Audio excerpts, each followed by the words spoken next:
do appreciate it. Now, I'm pretty confident that you will have been made aware that in the last couple of weeks, the Mayor of London, Sadiq Khan, the Labour London Mayor, has actually accused those people who oppose the ultra low emission zones of being in coalition or working with the far right, which is I found a little bit naughty, to say the very, very least.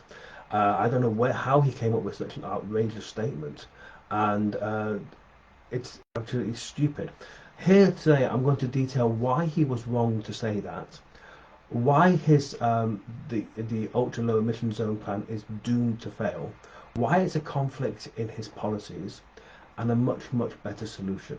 The solution I propose will be far better accepted and welcomed by the mothers of this world, because it will really help their children. So let me explain. First things first. Let me explain why he was wrong to say that those people who oppose ultra low emission zones are in coalition with the far right. Clearly, he's referring to the Nazis of Germany. I would like to remind Mayor Sadiq Khan that Nazi is an abbreviation. I'll just give you, just tell you, Adolf Hitler, the leader of the Nazi Party, was and I quote, the leader of the socialist general. Hang on, let me bring up the exact definition. Adolf Hitler was leader of the National Socialist German Workers' Party. The greatest genocidal killers of the 20th century were all socialists. Let me go through the list.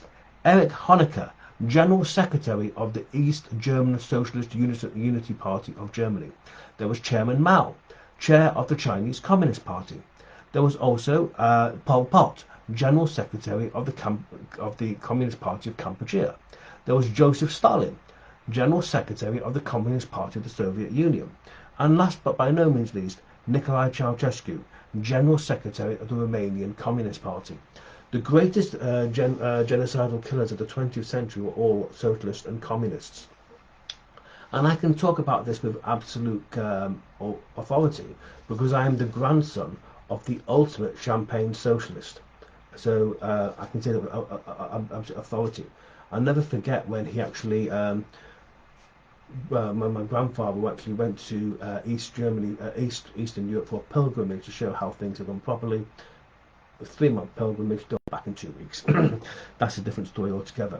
Now let me tell you why these ultra low emission zones are doomed to fail.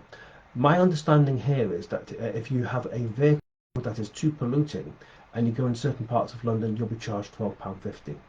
That is the goal is to reduce pollution. I've got a much better solution, which I'll talk about in a minute.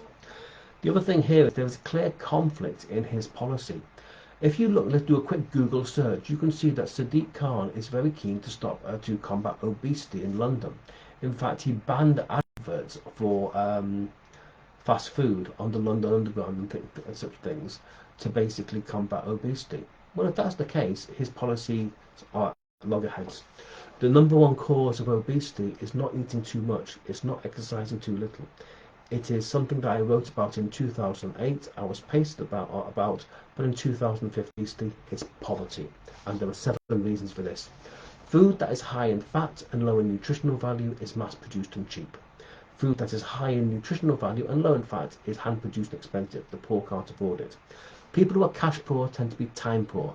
They don't have time to cook from fresh. There are exceptions, but that is the general rule. On top of that, it takes the brain 20 minutes to register that you've eaten. So a lot of people who are cash poor and time poor don't have time to have 20 minutes, so they wolf down their food as much as they can. It takes 20 minutes for the brain to register you've eaten, so if you don't feel satisfied, you wolf down more food. What happens if that's high-fat food? A lot of people out there can only afford to have 1 meal a day. Ideally, you should have 5 small meals, but if you only have 1 meal a day, the body will slow down its metabolism and store everything it can as fat. With the greatest respect in the world, those people who are on low incomes are the least educated. They don't know what's good and what's bad for them. You'll be amazed at how many people who have low incomes who tell me they eat pizza because it's full of it's got cheese on it, it's full of protein. No. And lastly, people on low incomes cannot afford expensive gyms and personal trainers. And the other thing, what happens is increasingly now, People of lower incomes are taking on second or even three jobs to basically make ends meet, giving less time to exercise and compounding all the other factors. So it's not gonna happen. So what is my solution? My solution is to get rid of these ultra low emission zones from Land's End to John O'Groats. They do not work. There's a far better solution that is much cheaper for everyone. Have you ever noticed how the traffic dies down to near enough next to nothing when the schools are closed? Well, let's have that all year round. I don't mean by closing the schools. I can hear every schoolboy and schoolgirl up and down the country saying, "Yay, no school!" No. What we do what they do in some parts of New Zealand. We have a walking school bus. So imagine you've got a kindergarten school or preschool. What you do, you have four. Let's say you've got a class of 30. 4 adults go to the first kid's house, pick them up. Then they go to the second kid's house, pick them up. They walk to the third kid's house, pick them up, and so on and so forth. Now you work out the maths for a class of 30 children over an academic school year. That works out at about 12,000 car journeys saved. Multiply that up across the country, and you've got a huge saving of traffic. It saves the parents money.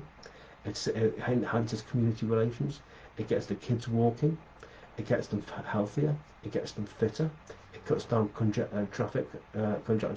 cuts down congestion and pollution. What's not to like? On top of that, the demand for petrol and diesel falls, and so does the price. The number of accidents fall.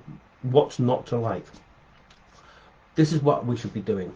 Now, if you look below, you'll see a link to a governmental petition I've set up on this. Please sign it and then text it to as many people as you can. If we can get 100,000 signatures, we can get a debate in Parliament. Thank you very much for your time. I'll speak to you soon. Stay safe and God bless. Bye-bye.